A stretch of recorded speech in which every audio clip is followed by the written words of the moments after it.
Friends, स्वागत है आप सबका। और इस वीडियो में हम डेविस और पेंग के सिद्धांत का तुलनात्मक अध्ययन देखेंगे और काफ़ी अच्छे से आपको समझाने का प्रयास करेंगे, क्योंकि ये क्वेश्चन इस बार बहुत इंपॉर्टेंट है और 50 नंबर का ये क्वेश्चन आप लोग को आने का उम्मीद है। ठीक है, भौतिक विज्ञान से। तो देखते हैं डेविस और पेंग के सिद्धांत का तुलनात्मक अध्ययन। तो इसको लिखना किस तरह से ये आप लोग समझ जाइएगा, क्योंकि आप लोग करते क्या है कि पहले डेविस का सिद्धांत पूरा लिख देते हैं। ठीक है, डेविस का सिद्धांत पूरा लिख देते हैं, उसके बाद उसके नीचे से 1.5 पेज या 2 पेज में डेविस का सिद्धांत लिखते हैं, उसके बाद उसके नीचे से पेंग का शुरू करते हैं। तो तुलनात्मक अध्ययन वो थोड़े हुआ। तुलनात्मक अध्ययन होता है कि एक दूसरे का तुलना करते हुए, ठीक है, एक दूसरे का तुलना करते हुए आगे चलिएगा, तो वही तुलनात्मक अध्ययन होता है। तो देखिए इसको किस प्रकार से सटीक रूप में लिखा जा सकता है। तो देखिए, डेविस के भौगोलिक चक्र की कटु आलोचना पेंक ने की है।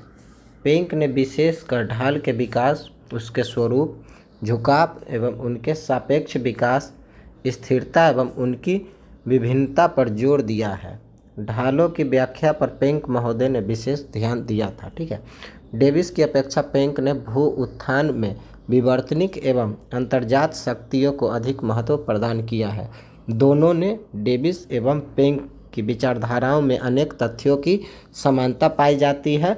इन दोनों की तुलना निम्नलिखित आधार पर की जा सकती है। ठीक है, इतना में एग्जामिनर समझ जाएगा कि लड़का का कॉन्सेप्ट क्या है, क्लियर है। ठीक है, कॉन्सेप्ट क्लियर है कि ये सभी चीज़ों को तुलनात्मक करते शुरू से ही चला आ रहा है। ठीक है, इसमें दोनों की चर्चा करते हम लोग आ रहे हैं। ठीक है, अब देखिए, अब तुलना किस किस चीज़ पे किए हैं दोनों का। तो देखिए, डेविस एवं पेंग के विचारों की तुलना, तो ये चीज़ें किसी किताब में नहीं लिखी हुई है, इनको खुद से दिमाग लगा के निकालना पड़ता है, इस प्रकार के फॉर्मेट को बनाना पड़ता है। ठीक है, तो सबसे पहले जो तुलना की है हम लोग क्या किए हैं, संरचना संबंधी तुलना की है, उसके बाद प्रक्रम संबंधी तुलना, उसके बाद अवस्था संबंधी तुलना, तब स्थलाकृति संबंधी तुलना। ये 4 प्रकार की तुलना किए हैं।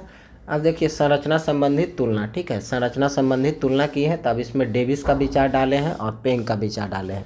अच्छे से देख लीजिए कि तुलना कैसे किया जाता है। ठीक है, अब क्या है, इधर डेविस का सिद्धांत लिखें। डेविस ने अपवर्तन चक्र की संकल्पना का प्रतिपादन एक नवोदित भूभाग पर किया है, जिसका उत्थान समुद्र की पेंदी से त्वरित, यायाक एवं तीव्र गति से हुआ हो। इनकी विचारधारा रेखा चित्र द्वारा प्रदर्शित किया गया है। ठीक है, अब पेंग का देखते हैं।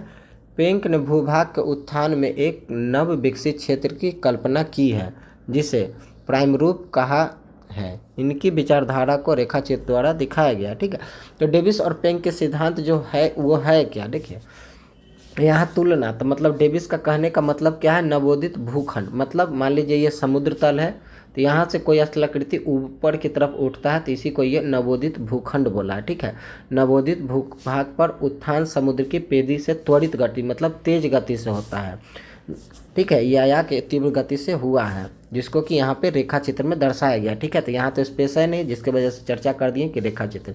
एग्जामिनर अब जाके आपको रेखा चित्र में यहाँ पे देखेगा। अब देखिए दोनों का फिगर आमने सामने डाल दिया गया। ठीक है, यहाँ पे डेविस का डाले हैं और यहाँ पे पेंग का डाले हैं। अब देखिए फिगर देखने से ही दोनों के फिगर में अंतर पता चल रहा है ना, तो आपका तुलना क्या हुआ, यहीं पे लगभग हो गया। अब देखिए डेविस क्या बोलता है अपने सिद्धांत में कि समुद्र तल, मतलब ब क्या है आपका, समुद्र तल। समुद्र तल से जो है आपको उत्थान तुरंत, मतलब तेज गति से उत्थान प्रारंभ होता है। जब तक उत्थान होते रहता है तब तक अपवर्तन की क्रिया नहीं होती है। ठीक है, और इसी चीज़ का आलोचना क्या कर देगा, पेंग कर देगा। ठीक है, इसी चीज़ का आलोचना पेंग कर देगा। पेंग बोलेगा कि नहीं, जैसे ही भू उत्थान प्रारंभ हुआ तो वैसे ही अपवर्तन की क्रिया शुरू हो जाती है। लेकिन डेविस का क्या कहना है कि जब अपवर्तन पूरा उत्थान पूरा हो जाता है और जब उत्थान की क्रिया रुक जाती है, यहाँ पे देखिए उत्थान की क्रिया है ना, उत्थान की क्रिया जब समाप्त हो जाती है तब अपवर्तन होता है डेविस के अनुसार। लेकिन पेंग के अनुसार जैसे ही उत्थान प्रारंभ होगा, थोड़ा सा भी होगा, तो उस पर अपवर्तन का कार्य शुरू हो जाएगा। तो ये दोनों में अंतर है, दोनों के मत में। ठीक है, डेविस ने 3 भाग में अपवर्तन चक्र को बांटा है, जबकि पेंग ने 5 भाग में अपवर्तन चक्र को बांटा है। ठीक है, तो ये फिगर से ही आपको दोनों में अंतर पता चल जाएगा। ठीक है, आपको डेविस और पेंग का सिद्धांत अलग अलग भी याद रखना है। ठीक है, तब आते हैं ऊपर की ओर, जो लिखे हैं फिगर को और भी डिटेल में समझाएंगे। तो यहाँ फर्स्ट चीज़ से जो चित्र में आप अंकित किए थे, तो यहाँ पे, और चित्र बनाने का भी ढंग है, बनाकर इसको इस प्रकार से लिखना होता है। ठीक है, और इस चित्र को आप हूबहू एग्जाम में कोशिश कीजिएगा बनाने का। ठीक है, इसका या फिर सविंदर सिंह का बुक होगा तो उसमें जो इमेज है उसको भी डाल सकते हैं, ये इमेज जल्दी बन जाता है। ठीक है, तो चलिए अब आते हैं दूसरा पॉइंट पे। ठीक है, तो पहला जो तुलना किए हम लोग डेविस और पेंक का देख लिए यहाँ पे। अब देखिए कुछ यहाँ पे इंट्रोडक्शन, तुलनात्मक विचार का थोड़ा सा इंट्रोडक्शन दे दिए। अब एक एक चीज़ का करते हैं, ठीक है। रेखा चित्र में, तब रेखा चित्र यहाँ भी दिखाया गया है, पेंक का रेखा चित्र और यहाँ पे डेविस का रेखा चित्र। तो ठीक है, रेखा चित्र आप वहाँ पे दिखा दिए हैं। अब रेखा चित्र में क्या क्या है, तो देखिए पहले नंबर पर डेविस का जो रेखा चित्र है उसमें पहला जो दिखाया गया है वो है नवोदित भूभाग का उत्थान समुद्र की तली से माना है, ठीक है। उसके बाद पेंक का विचार है भूभाग का विकास उत्थान द्वारा समुद्र की तली से माना जाता है। ये दोनों के विचार में समानता है, दोनों ही उत्थान समुद्र तल से मानता है। डेविस भी मानता है कि समुद्र तल से उत्थान होता है और पेंक भी मानता है कि नवोदित भूखंड यानी नवीन स्थलाकृति का उत्थान जो है वह समुद्र तल से ही होता है, ठीक है। तो यहाँ दोनों के एक नंबर में दोनों के विचार में समानता है। अब दूसरे नंबर पे आते हैं। दूसरे नंबर पे जो डेविस का विचार है नवनिर्मित स्थल खंड होता है, ठीक है। उत्थान जो होता है जिससे स्थलाकृति का निर्माण होता है वह नवनिर्मित स्थल खंड होता है। यहाँ पेंक भी मान रहा है कि वह नव विकसित स्थल खंड होता है। तो सेम चीज़ ही दोनों बोल रहा है, तो यहाँ भी समानता है। अब तीसरे पॉइंट में आइए, उत्थान त्वरित एवं या तीव्र गति से होता है, ठीक है। जबकि पेंक क्या बोल रहा है कि नहीं, इन्होंने स्थल खंड का उत्थान धीरे धीरे एवं कई दशाओं में बतलाया है, ठीक है। तो यहाँ दोनों के तीसरा नंबर पॉइंट में पहला दूसरा में समानता था, लेकिन तीसरा में क्या है, अंतर हो गया। डेविस बोल रहा है कि उत्थान जो है धरातल स्थलाकृति का उत्थान तेजी से होगा, ठीक है, स्थलाकृति का उत्थान तेजी से होगा। लेकिन पेंक क्या बोल रहा है आपको कि स्थलाकृति का उत्थान धीरे धीरे होगा और कई दशाओं में होगा।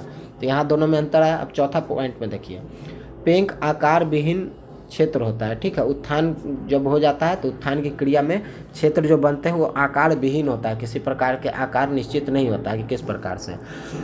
चौथा पॉइंट में ये पेंक भी आपको मान रहा है कि आकार विहीन क्षेत्र में उत्थान, मतलब उत्थान की क्रिया में आकार विहीन क्षेत्र बनता है, किसी भी प्रकार का आकार नहीं बनता है। ऐसे भी उत्थान हो सकता है, ऐसे भी हो सकता है, ऐसे भी हो सकता है, किसी भी तरह का उत्थान हो सकता है, ठीक है। तो इसमें किसी प्रकार का आकृति नहीं बनता है। उसके बाद पांचवा पॉइंट डेविस क्या है, पांचवा पॉइंट में, तो इसमें भू रचना संबंधी तत्व अलग अलग होते हैं। डेविस का क्या है पांचवा पॉइंट, तो इसमें भू रचना संबंधी तत्व समान होते हैं, ठीक है। तो यहाँ देखिए डेविस बोल रहा है कि अलग अलग होते हैं, लेकिन पेंक क्या बोल रहा है कि समान होता है, ठीक है। तो अंतर हुआ विचार में। इनका भौगोलिक समय एक होता है, ठीक है, इनका भौगोलिक समय एक ही होता है। यहाँ भी दोनों में समानता है। छठा पॉइंट में एक ही चीज़ दोनों बोल रहा है। फिर है भू उत्थान के उपरांत स्थल खंड स्थिर रहता है, उचावच भी स्थिर होता है। पेंक क्या बोल रहा है, पेंक ने स्थल खंड को स्थिर नहीं माना है, बल्कि उस पर विभिन्न प्रक्रम क्रियाशील होते रहते हैं, ठीक है। तो ये अंतर है विचार में दोनों का। फिर देखते हैं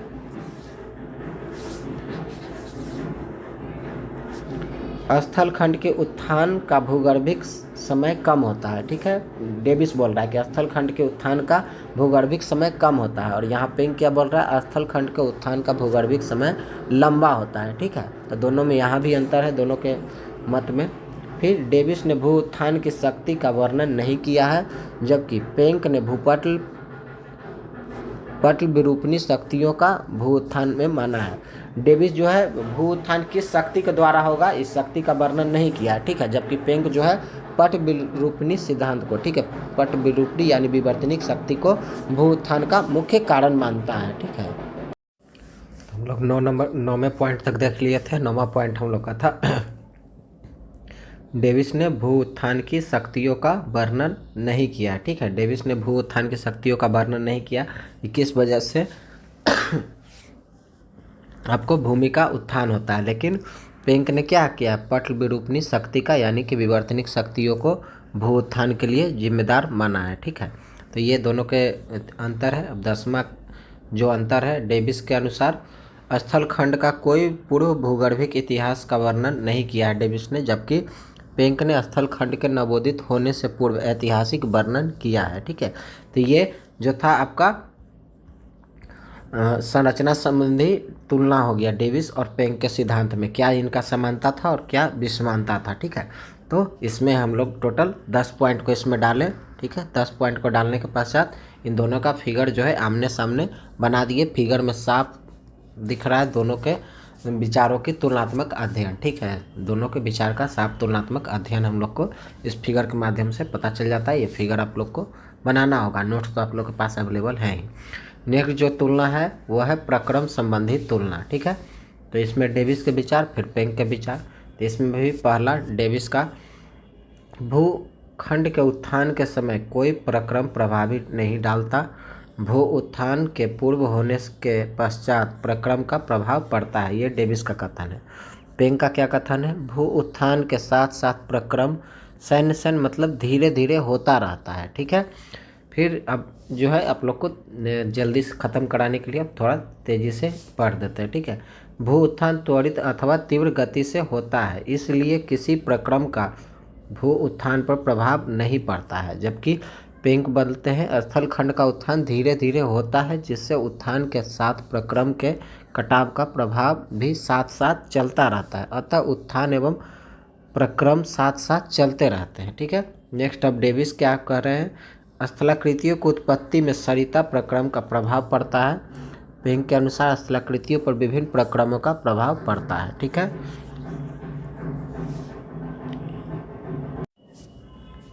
उसके बाद है प्रक्रम का प्रभाव प्रथम अवस्था में नहीं पड़ता है, मतलब डेविस के अनुसार प्रक्रम का प्रभाव प्रथम अवस्था में नहीं पड़ता उत्थान का, जबकि पेंक के अनुसार प्रक्रम का प्रभाव सभी दशाओं में होता है जिसकी गति भिन्न भिन्न रहती है, ठीक है। डेविस ने अपनी संकल्पना का प्रतिपादन उत्तरी अमेरिका की कनेटिकट घाटी, ठीक है, कनेटिकट घाटी यानी ट्रायसिक का लीन चट्टान एवं कॉन्टिक नदी की विभिन्न स्थलाकृतियों के निरीक्षण के आधार पर किया है, ठीक है।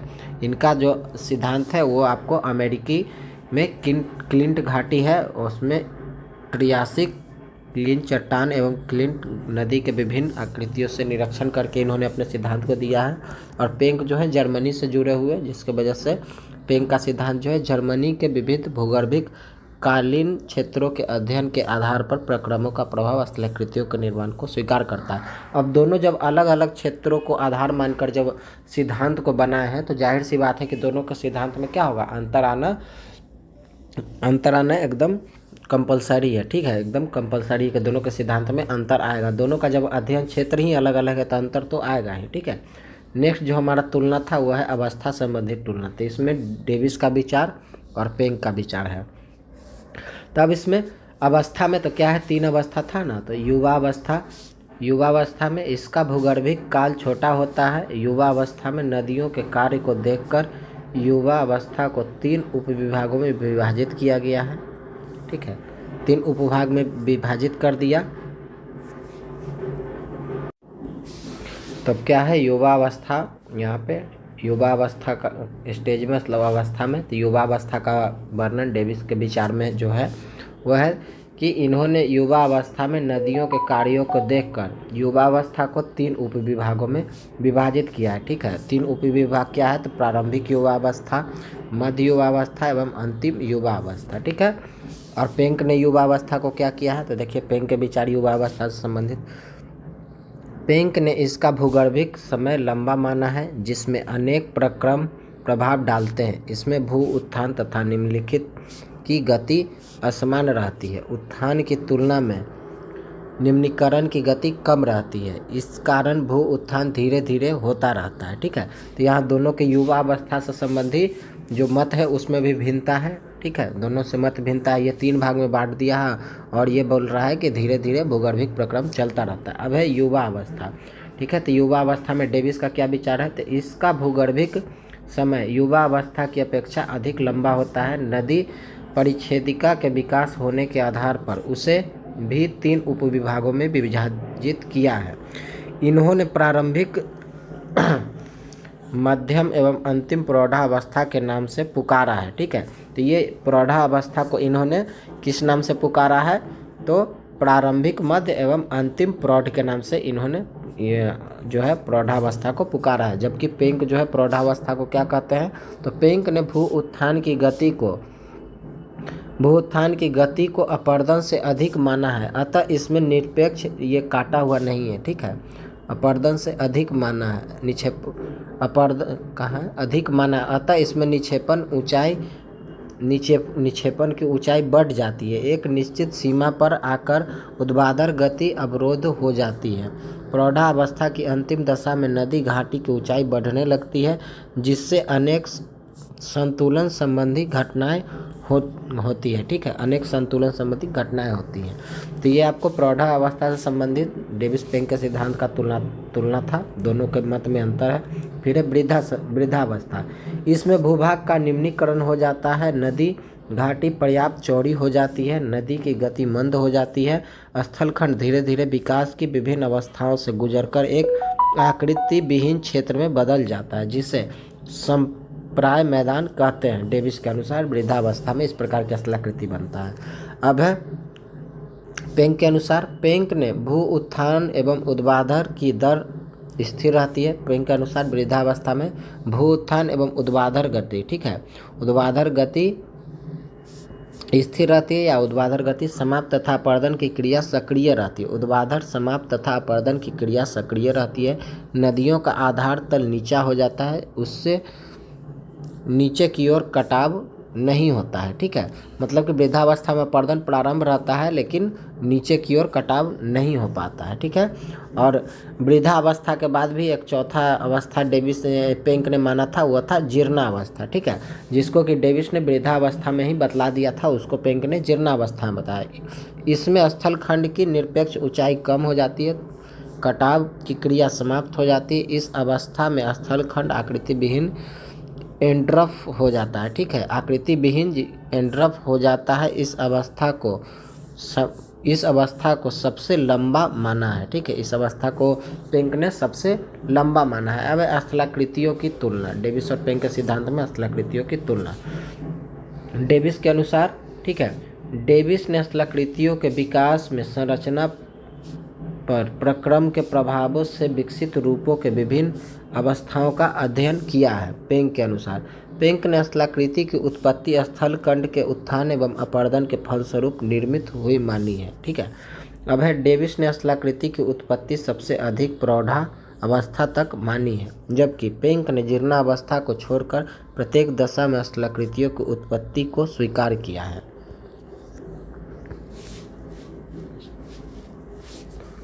डेविस ने संरचना एवं प्रक्रम से उत्पन्न नदी की विभिन्न अवस्थाओं द्वारा नदी परिच्छेदिका एवं नदी घाटी की उत्पत्ति का अध्ययन किया है, जबकि पेंक ने अपर्दन चक्र के द्वारा ढालों की उत्पत्ति, ढालों का कोण तथा ढालों के स्वरूप की विभिन्नता, ढालों की स्थिरता की व्याख्या की है। पेंक ने स्थलाकृतियों की उत्पत्ति में उत्थान की विविध दशाओं को उत्तरदायी माना है। डेविस ने स्थलाकृतियों की उत्पत्ति में प्रक्रमों के द्वारा स्थलखंडों के विकास की विभिन्न अवस्थाओं का वृत्तीय चक्र के रूप में अध्ययन किया है। पेंक ने स्थलाकृतियों के विकास में विविध दशाओं की कल्पना की है। विविध दशाओं के आधार पर अपर्दन चक्र एवं ड्यूब्यूट की भांति 4 अवस्थाएं हैं। ठीक है, पेंक ने जो 5वां अवस्था में माना है, पेंक का 5वां अवस्था जो है आपका, वह है पेंक ने स्थलाकृतियों के विकास में विविध दशाओं की कल्पना में विभिन्न प्रकार की अवस्थाओं की कल्पना की है और इसमें ड्यूब्यूट की भांति 4 अवस्थाओं को स्वीकार किया है। ठीक है, जबकि 5वां अवस्था में डेविस जो है स्थलाकृतियों के विकास में भौगोलिक चक्र का सर्वप्रथम प्रयोग डेविस ने इस अवस्था का प्रयोग सर्वप्रथम ड्यूब्यूट महोदय ने किया था। ठीक है, मतलब चक्रीय शब्द जो है इसका सर्वप्रथम प्रयोग ड्यूब्यूट महोदय ने किया था, जिसको कि डेविस ने अपने सिद्धांत में रखा है और इसको पेंक ने भी अपने सिद्धांत में रखा था। ये तो समानता हो गया दोनों का।